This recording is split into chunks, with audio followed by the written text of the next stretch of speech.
Hoş gördük mənim əzizlərim.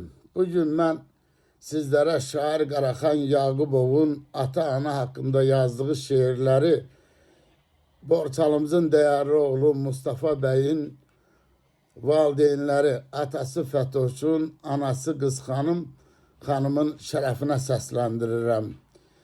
Şair yazır ki, qohum da yaxşıdır, dost da yaxşıdır.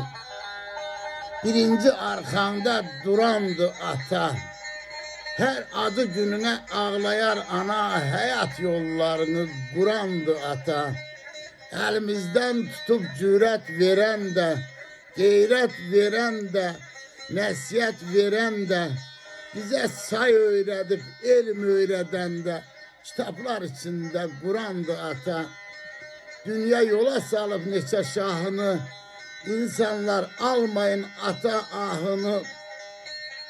Qaraxan, sen sev yine Allah'ını, peygamber yanında imamdı ata. Tanrı'nın körpeye verdiği melek, peygamber yanında hanımdı ana. Çırpınan yüreğim, döyünen kalbim, damarımda akan kanımdı ana.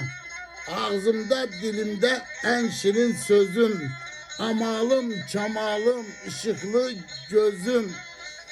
İçimde sönmeyen ebedi közüm, eşkim, muhabbetim, canımdı ana. Qaraxanı uca tutan qamətim, namusum, qeyrətim, gözəl adətim, mənim ləyaqətim, həm saadətim, taxt, tacım, şöhrətim, şanım da ana. Sağ olun dostlar.